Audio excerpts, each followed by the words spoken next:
you guys heard from Rohit, the captain, sort of between the end of the test match and now in terms of debrief and what happened in Adelaide and sort of what he wants from you guys here? Definitely, I think as a team, as a batting group, we are looking to post a big total first up. This has been one of the key discussions, and uh, depending on every batsman, I think is gonna have its own game plan, and they're gonna as a team, as a batting group, especially collectively, we're not gonna try to get a big first inning score. That's what the discussion was about. Shubman would normally get the captain to speak the day before a test match in Australia. How come you're speaking, and where's Rohit? How is he? Yeah, this was an optional practice session, and I think he practiced enough. Shubman, returning to the Gava, what was the feeling when you entered the field yesterday, and how? And another question related to it: how do you think the pitch is different from the last time around? It was played in January. This time it is being played in December. So the difference in pitches and your feeling after coming to the field. Definitely very nostalgic when I came here. The whole team was coming, and just walking to the stadium again after 2021 when felt very nostalgic. And the wicket, I think we'll get to know once we play on it. It looks a good wicket, to be honest. Shubman was seen as your second Australian test tour. I just wanted to know what are the challenges of playing in Australia? Why is it so difficult winning matches in Australia? And what are the things that go into making Australia such a difficult region? I think the intensity at which the games are played here, especially test matches, is one of the most difficult things. To be able to maintain that intensity throughout the course of 5 days is what makes Australia touring so difficult. And I think more than anything, it's the mental intensity and the mental fitness that is required here in Australia, especially here. The conditions are our conditions. The conditions, the conditions are definitely challenging, but I think there's a period in between. I think from 30-35 overs till the second new ball where it gets a bit easier to bat, but just that mental intensity. Are you there?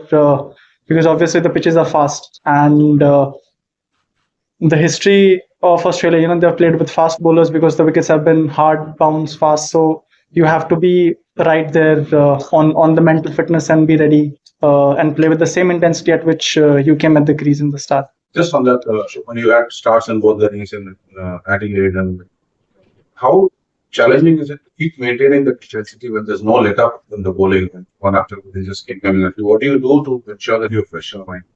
So I think the pink ball is slightly different from the red ball. It's a little bit harder to be able to gauge the seam and the hand of a bowler, especially when you're playing at night. And we are a bit more used to while playing with the red ball in the day. Just the dynamics of a pink ball test, we don't play as much, and just playing at night, it's a little bit harder to gauge the seam position and the hand position at which the ball is released. So it's a bit more difficult to look as a batsman. Shubman, over the course of long series, does the challenge kind of start changing? You start understanding what the opposition is all about and it won't, because you have like 4-5 matches to just play against the partners. How does the challenge sort of progress? That's the beauty of playing a long series and playing a test series. There might be a scenario where a bowler might be getting you out 3 or 4 times in the series, and to be able to play the same bowler again in the next test match, certain areas where you are a little vulnerable or where you can get out as a batsman. But I think that's the fun about playing a long series, playing a long test series. So do you think now that 2 tests are over, do you see now the teams getting into a space where they all know each other well? And I think even before the start of the series, we have played against them enough. Their test side, I think, for the past 5-6 years haven't changed much, apart from one or couple of changes here and there because of injury or some niggles. But we have played.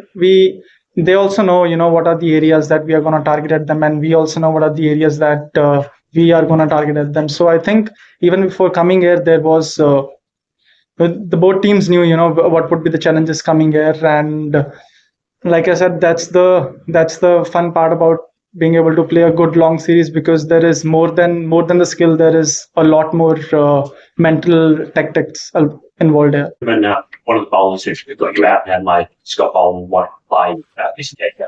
I've seen that. Just wanted to know, you played against him in the World Test Championship final and that year as well in Australia. How does he compare to the other three bowlers? Do you see him as an equal, or do you have the other three bowlers as being a little bit better? I mean, I think he's definitely a good bowler. Obviously, with the three fast bowlers playing, I think almost for about 8 or 10 years constantly for Australia in the red ball, they have a lot more experience than him, just because they've been playing for that long. And I think that's when there is a key decision being made, you always look at this key aspect: who has more experience in certain conditions. And I think in the skill wise, he's right there, but just I think the experience that those three have got is a lot more. Shubman, you spoke about Brisbane 4 years ago, but just as a batter, that was your first series. You played with a lot of freedom. But now that you come full circle, how much more do you understand about your own batting in football? Definitely, I feel pretty confident, playing here for the first time. I think I still have freedom, as a batsman. When you are out there, one of the challenges is, can you play the game how you want to play the game, irrespective of what's happening on the other end or what's happening on the scorecard. And I think I faltered in the first innings around because of that, because what happened on the other end, I kind of took that on me. And there was a period where I didn't get to face, maybe I faced one ball in like 4 overs. And then the next ball that I faced, I kind of missed a straight ball, a fuller ball. But these are the challenges that you face while playing a test match. You might not get the strike for 3 or 4 overs. You might get the strike less, or you might face like 18 balls on the trot. Yeah, Shubman, yesterday we saw the Gukesh become a world champion in the field of chess, youngest ever to do that. Your message for him on behalf of the entire team India. Just wanna wish him congratulations from the entire the Indian cricket team. To become a world champion, to become the youngest world champion is a great feat in itself. Have you guys heard from Rohit, the captain, sort of between the end of the test match and now in terms of the debrief of what happened in Adelaide and sort of what he wants from you guys here? Definitely, I think as a team, as a batting group, we are looking to post a big total first up.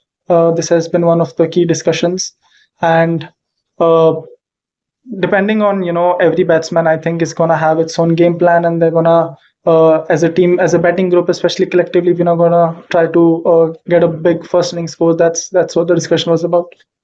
Shubman would normally get the captain to speak the day before a test match in Australia. How come you're speaking, and where's Rohit?